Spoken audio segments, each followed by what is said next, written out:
Assalamualaikum warahmatullahi wabarakatuh.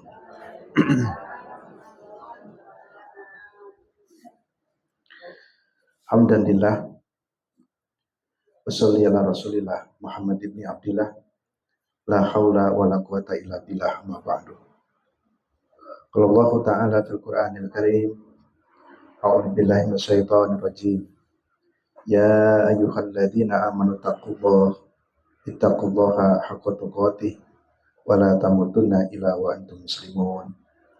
Wa qala sallallahu alaihi wasallam, fa inna asdaqal hadits kitabullah wa inna afdalal huda nabi sallallahu alaihi wasallam wa syarrul umuri muhdatsatuha wa kullu muhdatsatin bid'ah wa kullu bid'atin dhalalah wa kullu dhalalatin finnar. Ibu-ibu jemaah sekalian yang rahmati Allah Subhanahu wa taala, kita akan lanjutkan kembali kajian hadis dari kitab Bulughul Maram. Masih di dalam persoalan hudud ya, pertemuan yang lalu itu tentang persaksian. Sekarang kita masuk kepada dakwah dan bukti. Babud da'awa wal bayyinat. Bab tentang dakwah atau pendakwaan dan bayyinat dan bukti-bukti. Ini memang kita masih bicara tentang kasus-kasus hukum ya, di kasus hukum tentang memutus perkara, tentang persaksian. Sekarang tentang dakwah dan bukti. Jadi kalau dakwah dan bukti berarti ada yang mendakwa, ada yang terdakwa, dan juga ada bukti. Sesuatu dikatakan terdakwa, berarti ya harus paling tidak memiliki bukti. Apa buktinya? Sehingga dia tersangkakan. Baik, beberapa hadis yang bisa kita pelajari. Yang pertama hadis Ibnu Abbas.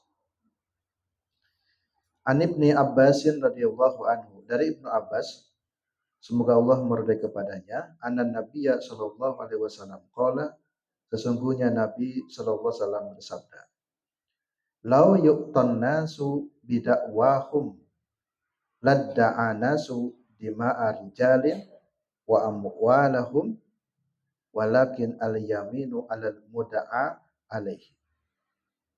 Jika diberi kepada manusia menurut dakwah mereka, niscaya orang-orang akan menuntut darah beberapa orang dan harta mereka, tetapi sumpah itu diwajibkan atas yang didakwa. Jadi sumpah itu diwajibkan atas yang didakwa. Jadi didakwa itu yang terdakwa. Karena nanti memang pengadilan ya, saya menukil beberapa keterangan pakar-pakar hukum yang senior dan bersih. Di Indonesia ini memang sedang banyak sekali kasus-kasus mafia peradilan ya. Baik dari tingkat ya kejaksaan, kepolisian, hakim, dan ya banyak hal-hal yang lainnya yang menunjukkan ya peradilan itu hanya main-main saja. Jadi hanya dipermain-mainkan dengan tujuan-tujuan tertentu atau kepentingan-kepentingan tertentu. Nah, agama telah mengatur tentang persoalan itu. Nanti umpamanya ya, ada orang yang, maka kalau di barat itu Bu ya, kalau ada orang kecelakaan, tabrak terus jatuh, itu nggak mau menolong. Karena bisa jadi orang yang menolong, memegang, nanti ada fitnah malah kita dituduh yang menabrak, kita dituduh yang membunuh. Akhirnya jadi cuek lah itu budaya yang terjadi yang masa bodoh. Karena bisa saja sesungguhnya kita niatnya membantu, menolong, tapi kemudian bisa diputar jika ada fitnah atau ada yang ingin memfitnah kepada kita dianggap yang membunuh. Nah itulah sebabnya kemudian jadi apatis ya, jadi malas. Kasus yang terbaru ya 2 mingguan ya, Bu Guru di Sulawesi Selatan, karena kasus yang sesungguhnya ya tidak terlalu berat sesungguhnya ya, cuman sekedar pengakuan seorang anak, kata pengakuan seorang anak itu dipukul. Padahal kalau dari beberapa data-data atau fakta-fakta yang muncul, ya tidak seperti itu pula. Dia bukan wali kelasnya, tapi bilangnya dipukul, dan banyak lagi kesaksian yang menunjukkan ya tidak seharusnya diangkat naik ke pengadilan. Hanya contoh-contoh yang semacam ini itu kan menjadi momok bagi para guru untuk menegur anak didiknya. Jadi kalau umpamanya mohon maaf ya, kalau dicubit saja, nah itu nanti diperkarakan. Gurunya telah menyakiti. Ya, atau ya apalah ya, yang sifatnya fisik. Kalau orang dulu di pesantren atau di sekolah-sekolah kan biasa tuh, untuk mendidik anak itu dipukul pakai rotan atau pakai apa. Kalau pendidikan sekarang memang tidak boleh begitu juga ya. Tetapi juga saya kira tidak salah karena memang tugas guru itu adalah mendidik. Guru itu bukan untuk menyakiti. Sehingga ketika ada kasus begitu, dalam perspektif saya harusnya ya si bapak orang tua itu jangan terlalu baperan kalau anaknya nangis. Jadi kasus ibu yang di Sulawesi Selatan itu anaknya cengeng, bapaknya baperan. Masa anaknya cuman bilang dipukul saja, belum pembuktian, pemukulannya juga kalau pakai palu kan cuman memar, ternyata itu bukan luka memar. Ya, dan gurunya sudah jelas-jelas tidak melakukan, tidak ada bukti. Nah, bapaknya baper. Karena anak ngadu begitu, akhirnya terus dilanjutkan. Sampai per hari ini ya. Nah, padahal cukup di sini disumpah saja. Jadi walakin al-yamin alal muda'a alaihi. Bagi yang muda dituduh atau tertuduh itu diwajibkan sumpah. Nah, bu guru tersebut sudah sumpah. Demi Allah saya tidak melakukan apapun. Tidak melakukan apa yang dikatakan ya oleh si anak tersebut. Kan sebenarnya sudah cukup karena sumpah itu diberi kesempatan kepada yang didakwa atau yang terdakwa. Nah, jadi ini hak-hak yang semacam ini itu kadangkala ya kurang diperhatikan.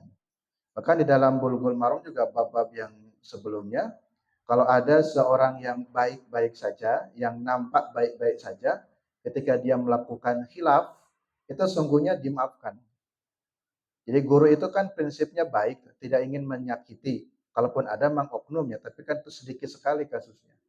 Kalau cuma menegur, andai kata memukul pun dengan tujuan memang bukan untuk menyakiti, yaitu dimaafkan, dimakfu, harusnya begitu aturannya. Walil Baihaqi hadis 1437, dan di dalam riwayat Baihaqi bi isnadin sahihin dengan sanad yang sahih. Al bayyinatu 'alal mudda'i. Bukti itu diwajibkan atas pendakwa. Wal yaminu 'alaman ankara. Sedangkan sumpah diwajibkan atas yang mengingkarinya. Jadi begini, menghadirkan bukti itu adalah bagi yang pendakwa. Ya. Contoh kasus tadi, seorang guru honorer tadi di daerah Sulawesi Selatan, ketika dituduh menyakiti seorang murid, maka dilaporkan ke pengadilan atau kepolisian itu ya, kepolisian dulu. Lalu kemudian yang melaporkan itu sesungguhnya itu yang harus mendatangkan bukti. Jadi pelapor itu, pendakwa itulah yang harus mendatangkan bukti. Jadi al-bayyinatu 'alal mudda'i. Bukti itu harus ditunjukkan atau diberikan oleh si pendakwa. Kalau dia melaporkan seseorang, harus mengumpulkan buktinya dulu. Buktinya apa? Jadi nggak bisa ya. Makanya Ibu kita harus selalu berhati-hati. Ibu banyak sekali kasus kita bisa diperkarakan oleh orang yang mungkin ingin menyakiti kita atau tak sengaja pun kita bisa masuk penjara. Banyak ya contohnya. Baik, saya ingin masuk di sini dulu. Kata hadis, al-bayyinatu 'alal mudda'i, bukti itu berlaku bagi si pendakwa. Jadi yang menuduh. Maka nih si bapaknya, yang mohon maaf kebetulan seorang polisi ya, dia harus mengajukan bukti. Mana buktinya? Kalau ibu guru itu benar-benar telah melakukan kekerasan terhadap anaknya, buktinya apa? Mungkin secara sederhana, buktinya ada pengakuan dari anaknya. Cuma nanti masuk dalam persoalan hukum, apakah kesaksian anak itu dapat diterima? Itu kalau menurut beberapa ahli tidak bisa juga, ya. Jadi tidak bisa juga. Bahkan jangankan anak kecil, anak yang sudah dewasa pun, seperti mohon maaf kasus si Vina, Aep itu kan udah dewasa. Kasus Vina itu yang memberi kesaksiannya udah dewasa. Tetapi apakah serta-merta asal bilang bersaksi saya melihat langsung diterima tanpa di cross check dulu?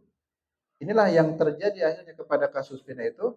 Mohon maaf ya, sampai saat ini saya punya keyakinan kasus Vina itu memang salah gitu ya. Jadi kesaksian beberapa orang itu kesaksian yang palsu. Masa mohon maaf 8 orang dipenjarakan tanpa ada bukti yang jelas. Bukti itu kan bisa disiasati akhirnya sekarang ini. Karena yang mendakwa itu yang memerlukan bukti. Nah, istilah sebut mafia itu, sekarang yang ingin mendakwa seseorang itu cari-cari bukti. Cari-cari bukti itu bagaimana bersekongkol, cari saksi. Kamu tolong ya bersaksinya begini, kamu begini ya, kamu begini ya. Itulah yang repotnya di situ.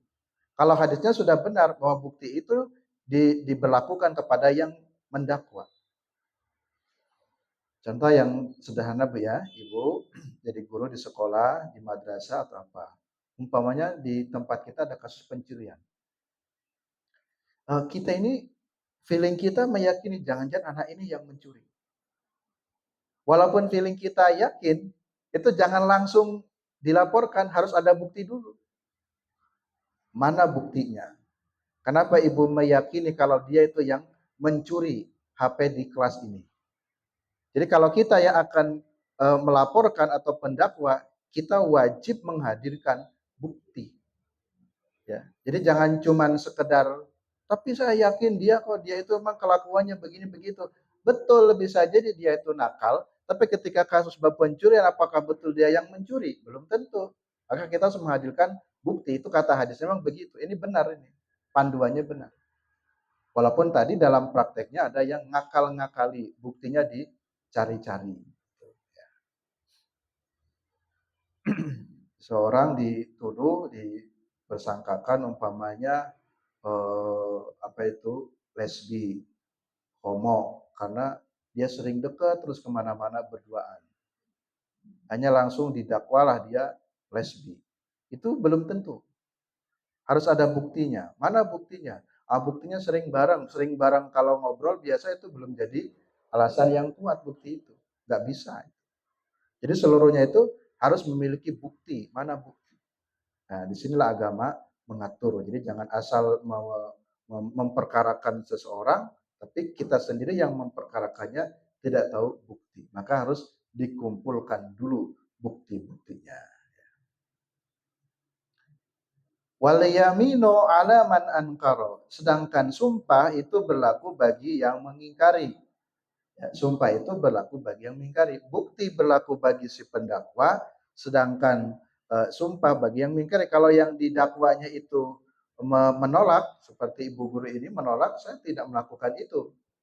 Maka sebagai bentuk keyakinannya, sumpah. Walaupun nanti dalam proses pengadilan masing-masing harus memberikan bukti dan saksi ya. Gitu. Saksinya bu guru ini benar-benar ada di ruang sebelah pada jam sekian ketika dalam BAP-nya ditulis jam 10. Beliau ada di kelas sebelah. Dan jam 10 pun guru wali kelasnya ada di situ. Terus gimana ini kok bisa proses ini terus berlanjut?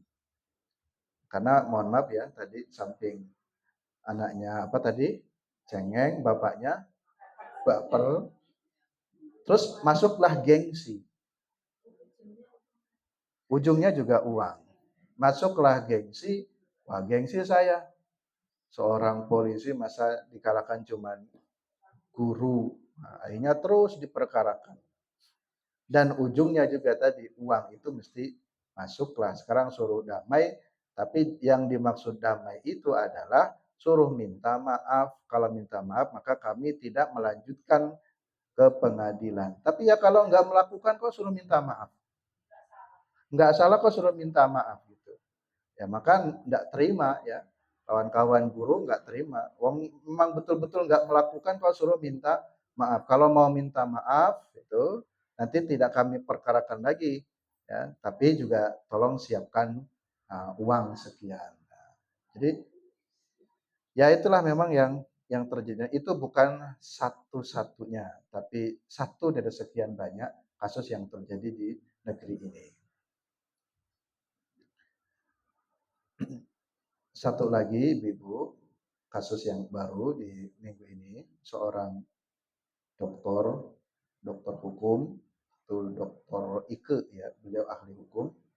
Ini dalam persoalan jual beli. Nah, Ibu juga hati-hati ya dalam jual beli.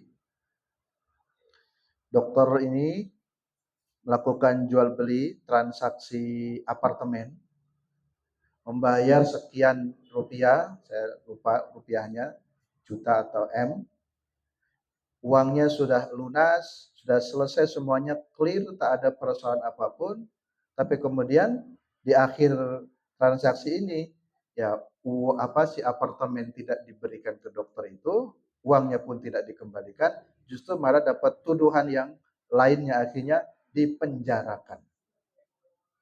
Coba kasusnya bukan sebab itu, cari-cari kasus. Cari-cari kasus, nanti cari kasusnya itu karena kebetulan memang dia nikah dengan orang asing. WNA. Nanti mencari kasusnya dari dia masalah sumpah bla bla bla seterusnya. Padahal sudah banyak pembelaan dari Komnas HAM, Komnas Perempuan, seorang ibu baik-baik saja, seorang dosen hukum sendiri loh itu dikriminalisasi hukum. Pas apa itu namanya pemeriksaan sudah mengajukan sesungguhnya saya ini kondisi tubuh saya lemah, fisik saya lemah, minta pemeriksaannya jangan setiap hari. Pengajuan itu sudah dibuktikan dengan surat dokter, tetap tidak dikabulkan. Akhirnya betul ketika dalam satu pemeriksaan pingsanlah di situ. Sudah ada pembelaan dari Komnas HAM, Komnas Perempuan, bahkan sudah ada surat dari Kapolri. Ya untuk menghentikan kasus itu karena nggak jelas itu. Karena ini kasus besar juga direspon ya oleh para ahli ya. Kasus besar tapi itu beberapa yang menggugat itu terus memajukan perkara ini sampai ke pengadilan. Kebetulan terjadinya di Jakarta kalau yang kasus ini ya. Nah, jadi saya kadang berpikir wah ngeri juga ya. Orang yang nggak bersalah pun, orang yang baik pun itu bisa diperkarakan karena masalah jual beli. Ini ibu pun jual beli tanah, jual beli apa ya. Hati-hati, kita terbodohi udah ngasih uang lunas, tanahnya nggak diberikan, uang hilang, malah kita dituduh ya, pelaku kejahatan. Jadi kan repot ini. Itulah yang disebut dengan mafia peradilan. Nah, ini kata Pak Susno Duaji, ini yang bicara Pak Susno ya, Ibu tahu ya. Itu Pak Susno kan insya Allah baik lah ya, masih bersih. Nah, jadi di sini dalam aturan agama kita, dalam aturan hadis bahwa al-bayyinatu 'alal mudda'i wal yaminu 'ala man ankara. Bukti itu ditujukan kepada yang mendakwa, sedangkan sumpah kepada yang mengingkarinya. Kalau mengingkari ya cukup dengan sumpah saja, demi Allah saya enggak kok. Sama sekali saya tidak melakukan hal itu, ya. Kalau dulu tahun 90-an ya juga sama tuh digambarkan dalam film Roma Irama ya. Film Roma Irama yang film apa itu ya? Roma Irama menolong siapa akhirnya malah Roma yang dipenjarakan. Tadi yang menolong seseorang itu gambaran saja walaupun film bahwa itu terjadi. Atau kasus-kasus di India lah itu ya. Film-film India itu kan sering film-film hukum ya dan kriminal. Akhirnya polisi nggak mampu menyiduk para penjahat, akhirnya ya lakonnya yang langsung bertindak. Maka sekarang pun istilahnya netizen lah ini yang membantu. Ya. Jadi kalau tidak ada netizen mungkin kasus itu tenggelam. Gitu. Ada istilah apa? No viral, no justice. Kalau nggak viral tidak ada hukum. Jadi hukum itu tenggelam nih kalau, nah maka kita juga saya kira bisa berkontribusi dalam menyuarakan kebenaran dengan memang jika memang itu benar ya kita harus bela dan bantu ya. Banyak sekali lah ya. Jadi contoh-contoh terjadi kriminalisasi ya kasus-kasus. Yang berikutnya, An Abi Hurairah dari Abu Hurairah. Hadis 1438. An Abi Hurairah dari Abu Hurairah radhiyallahu semoga muridillah sallallahu anhu darinya. Anna Nabiyya sallallahu alaihi wasallam, sesungguhnya Nabi sallallahu alaihi wasallam arada ala qaumin al-yamin.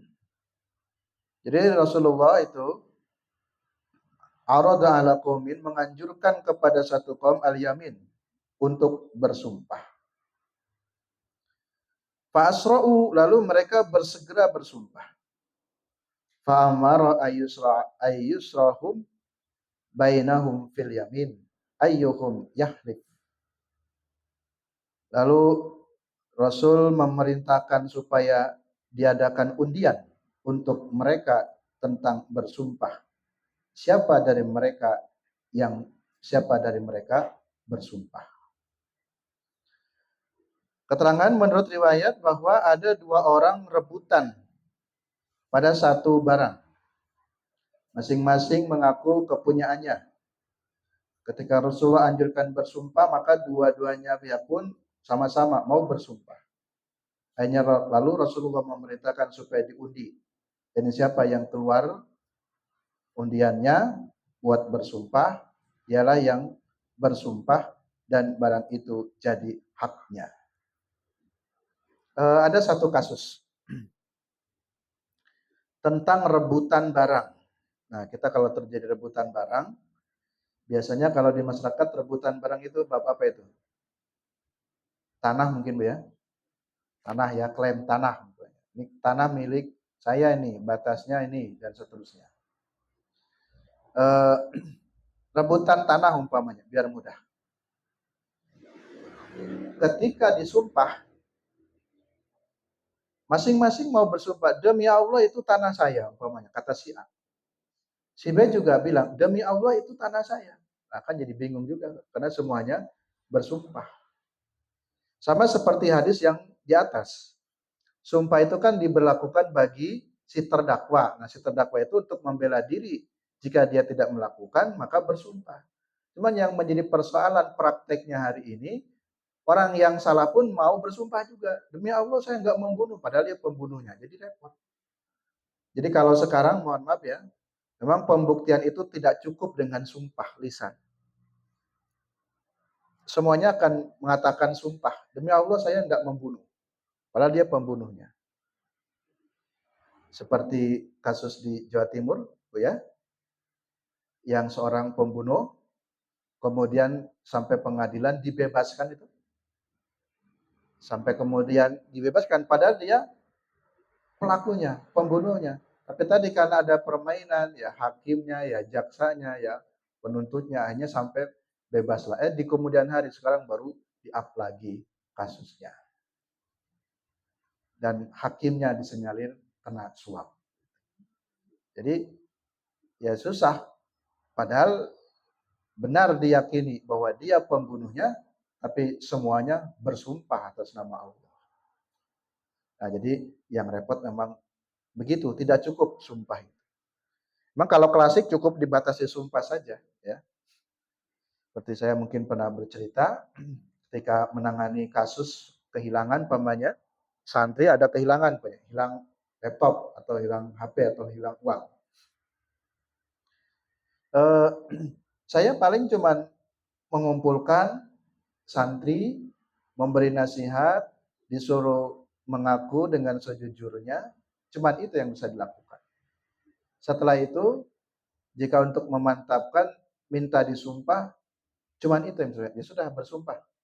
Walaupun hati kecil punya apa ya, kecurigaan atau keyakinan si dia sepertinya pelakunya, Tapi kalau tidak ada bukti kan susah juga. Dan yang bisa jadi betul dia pelakunya, tapi dia juga mau mengatakan sumpahnya, demi Allah Ustaz, saya nggak melakukan itu, demi Allah Ustaz, saya nggak mencuri. Ya, kalau kasus begini kan selesai, cukup, ya sudah, dia sudah bersumpah, ya risikonya ditanggung kamu ya yang bersumpah. Kalau kita kan selesai. Tapi kalau di dalam memperjuangkan hak-hak kita ya, kalau sudah bermasyarakat luas itu, ada tadi kasus pembunuhan kan keluarga kita dibunuh. Masa pembunuhnya bilang sumpah demi Allah saya enggak. Ya masa cukup dengan kalimat itu saja kan enggak cukup. Harus diperjuangkan tadi dalam pengadilan. Sehingga ada istilah ya lawyer ya, pengacara itu untuk memberikan hak-hak ya, juga masing-masing ya memberikan haknya untuk mengajukan pembelaan atau menunjukkan bukti masing-masing. Sehingga nanti memang hakimlah yang menentukan. Terserah hakim memang. Masing-masing memberikan bukti-bukti, masing-masing memberikan kesaksian-kesaksian, ada saksi ahli, ada saksi memberatkan dan seterusnya. Tapi nanti vonisnya diserahkan kepada hakim. Nah, yang menarik di sini, dalam satu kasus rebutan, semuanya mau bersumpah. Demi Allah ya Rasul, ini contoh tanah. Demi Allah ya Rasul, ini tanah saya. Yang saksi B bilang, demi Allah itu tanah saya. Akhirnya dalam kasus ini, mohon maaf, Rasulullah memutuskan. Ini Rasul sebagai seorang hakim ya. Nah, kita tidak mengkritik, tapi hakim itu memang diberikan hak prerogatifnya untuk memutuskan terserah ijtihadnya hakim. Maka dalam ini Rasulullah memutuskan akhirnya ya sudah, kalau begitu diundi. Jadi Rasulullah memutuskan untuk diundi. Nah, setelah keluar undian, maka yang keluar si A berarti si Allah yang bersumpah. Demi Allah ini barang milik saya. Sehingga akhirnya barang itu diserahkan kepada si A. Memang dalam kasus itu agak sulit juga ya, bisa jadi si B benar. Tapi karena semuanya di hadapan Rasul bersumpah semuanya demi Allah itu milik saya. Hanya Rasul harus memutuskan, ya sudah sekarang diundi saja. Undi dikocok, nah, jika kocokannya itu dapat si B, maka si B lah diberi kesempatan bersumpah dan kemudian barulah barang itu diserahkan kepada si B. Tentu cara-cara Nabi dalam menyelesaikan masalah beda-beda ya, seperti yang pernah kita jelaskan di bab-bab sebelumnya. Pernah ada rebutan anak ya, dua orang ibu rebutan anak, masing-masing mengklaim ini anak saya, ini anak saya. Nah, karena tidak ada bukti masing-masing, ya, tidak bisa menunjukkan buktinya. Jadi bukti ini penting, Bu. Foto itu harus disimpan itu. Surat lahir harus disimpan. Karena sekarang itu yang dimenangkan kan administrasi. Cukup DNA juga bagus, tapi minimal itu yang standar saja kan ada ibu-ibu yang nggak suka dipoto tuh. Ada yang nggak mau dipoto, ya nggak apa-apa foto itu untuk arsip. Ada akte kelahiran ketika terjadi sengketa tentang anak. Kita berpikirnya, nggak akan terjadi sengketa. Ya betul, alhamdulillah tidak terjadi. Tapi administrasi itu diikuti saja, nggak apa-apa. Punya anak ya diaktekan. Nikah juga sama, istilah nikah siri, mohon maaf ya.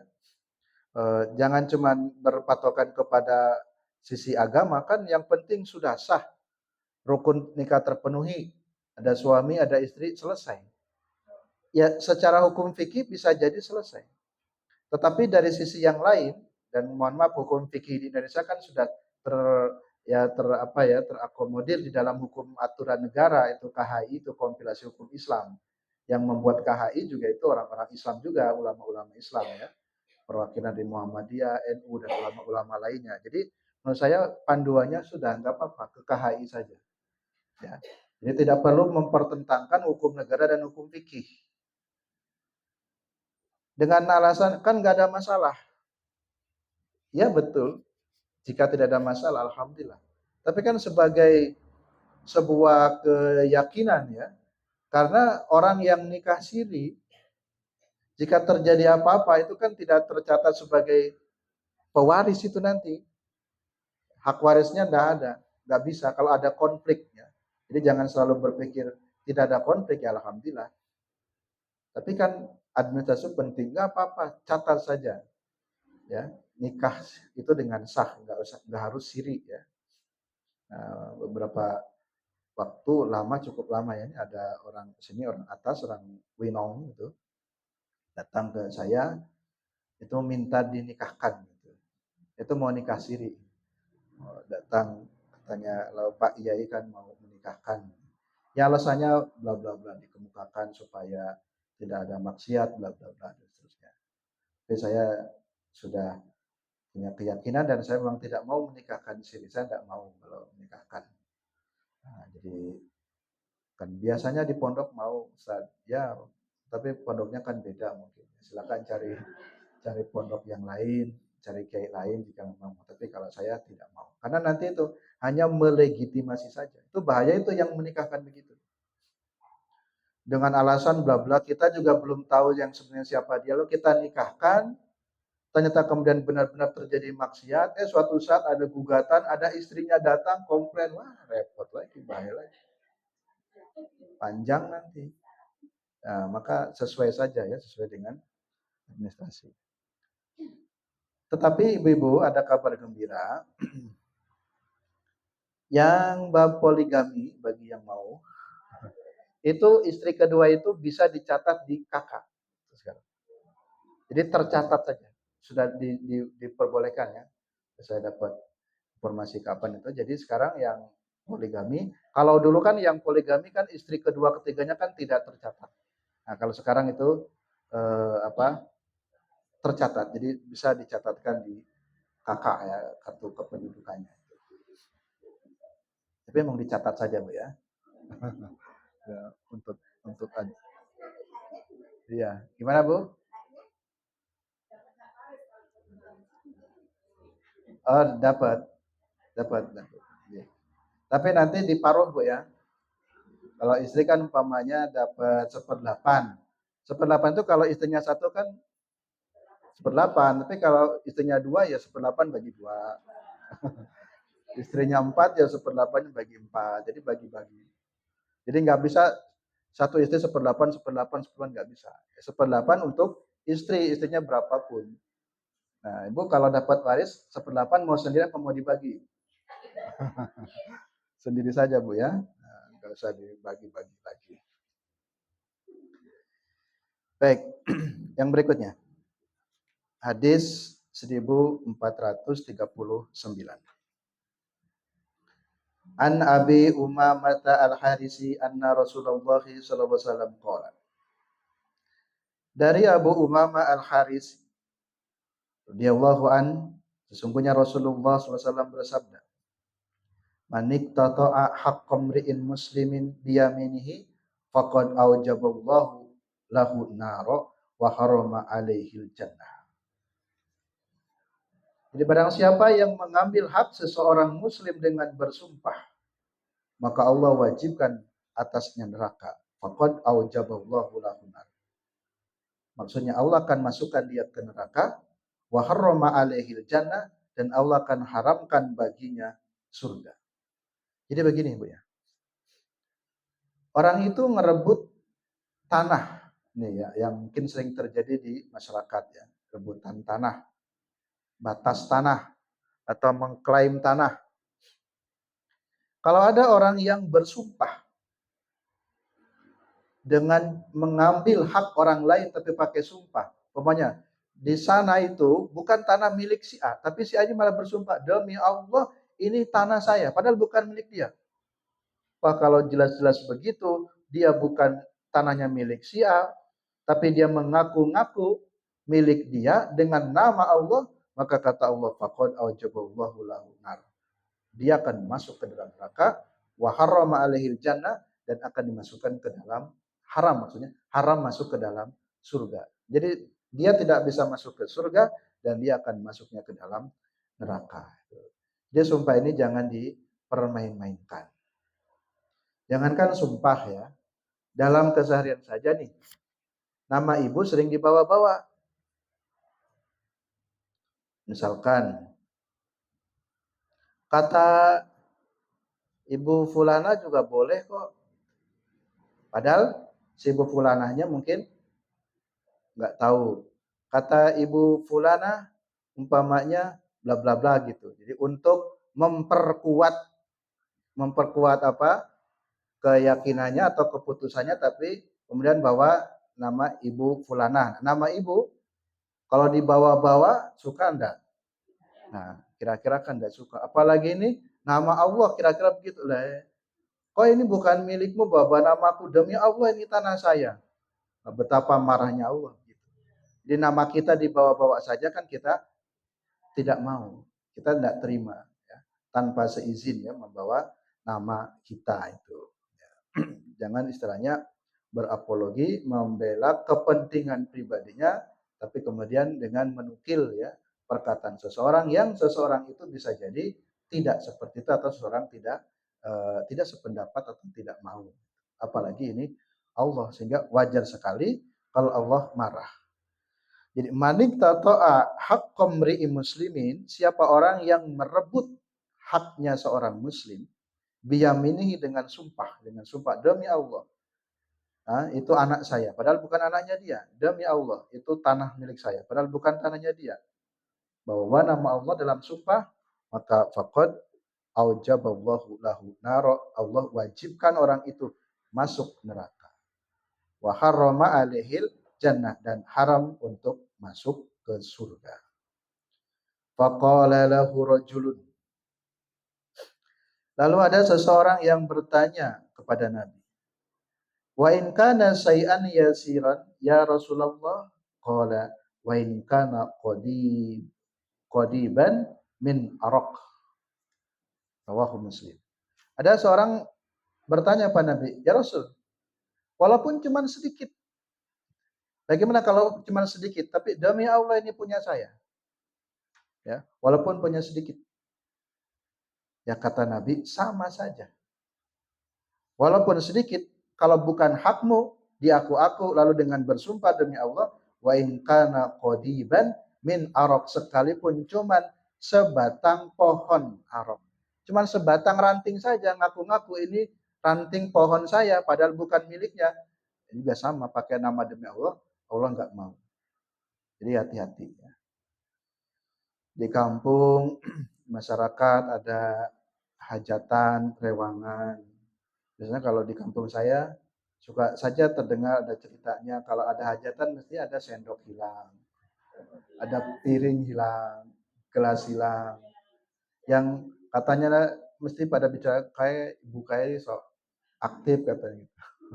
Jadi kalau rewangan itu aktif mesti bawa gelas, bawa apa gitu. Lalu kemudian ketika ditanya, mohon maaf Bu, gelas ini nanti dia demi Allah ini gelas saya kok. Nah itu walaupun masalah kecil sedikit, tapi sumpah membawa nama Allah, itu yang Allah nggak suka. Ya. Sehingga tadi perkataan si rojul itu, ya Rasul kalau cuman sekecil apa? Sekecil apapun bagaimana? Kata Nabi, walaupun cuman sebatang pohon, seranting pohon pun, kalau bukan milik kalian, janganlah bersumpah dengan nama Allah, karena itu dia telah merebut hak orang lain dengan membawa nama Allah. Itu yang dimasukkan ke neraka ya. Nah, ibu-ibu yang punya kebun, ada yang punya kebun Bu ya? Punya kebun kan ada buah-buahan tuh ya, ada mangga, pelem, jambu, kan kadang berjatuhan tuh. Itu kalau tetangga ngambil dikasih apa? Enggak, kasih ya. Apalagi cuman mungut Bu ya di bawah itu. Nah, itu bagusnya begitu. Walaupun si tetangga yang baik tetap bilang dulu, Bu, nyuwun Bu nggih. Nah, tetap bilang gitu. Kalaupun ini ada mangga jatuh, kalau saya tertarik ngambil buat lutis. Nanti kan izinnya nanti di kemudian nggak apa-apa. Dan si ibu yang punya pohon pun sebaiknya juga ikhlas, nggak apa-apa. Diikhlaskan saja, monggo pun diambil saja. Jangan sampai juga terjadi kasus ini pernah di Jawa Tengah apa di Jawa Timur ya, mohon maaf, simbah-simbah.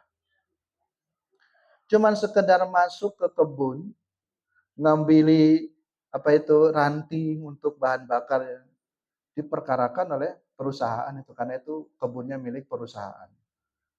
Ya, sampai rame juga kan. banyak pembelaan, cuman ngambil ranting yang kepentingannya juga tidak seberapa, atau ngambil pohon satu semangka itu ya, ngambil satu semangka lalu sampai naik ke pengadilan. Saya kira ya pemilik semangka juga jangan jangan begitu-begitu amat ya. Walaupun alasannya, ya siapapun orang yang masuk ke pekarangan yang bukan miliknya berarti dianggap pencuri, karena ini pencuri diperkarakan. Tapi kan kita lihat dulu, kita bijak juga ya, kepentingannya apa, ngambilnya juga tidak banyak, cuma satu butir, toh juga dia sudah sepuh, mungkin dia juga butuh, kita sedekahkan saja, kan enak. Daripada panjang perkaranya sampai ke pengadilan. Jadi ya ini sikap-sikap yang apa ya bijak itu sudah mulai luntur gitu ya. Sudah diikhlaskan saja kalau bu guru memang betul memukul, apalagi bu gurunya bilang tidak memukul, itu kok sampai panjang sekali. Itu kan kurang kurang legowo ya. Nah, ibu-ibu kalau punya anak itu menurut saya ya, sayang anak itu bukan apa adanya selalu dibela itu. Kan anak namanya anak ya, cucu ya. Nanti rebutan mainan nangis, ngadunya kan beda. Wah, kita marani dengan tetangga jadi rame. Cuman masalah mainan rebutan dengan anak. Ya kita ya berusaha profesional ya. Jadi ya kita mengayam-ayam pun enggak apa-apa. Enggak apa-apa diambil itu dipinjam dulu. Walaupun mungkin itu betul ya barang milik anak kita. Supaya tidak rame. Demikian ibu-ibu jemaah sekalian yang rahmati Allah SWT, kajian hadis kitab Bulughul Maram. Insyaallah kita lanjutkan pada pertemuan berikutnya. Kurang lebihnya mohon maaf. Billahi taufiq wal hidayah. Assalamualaikum warahmatullahi wabarakatuh.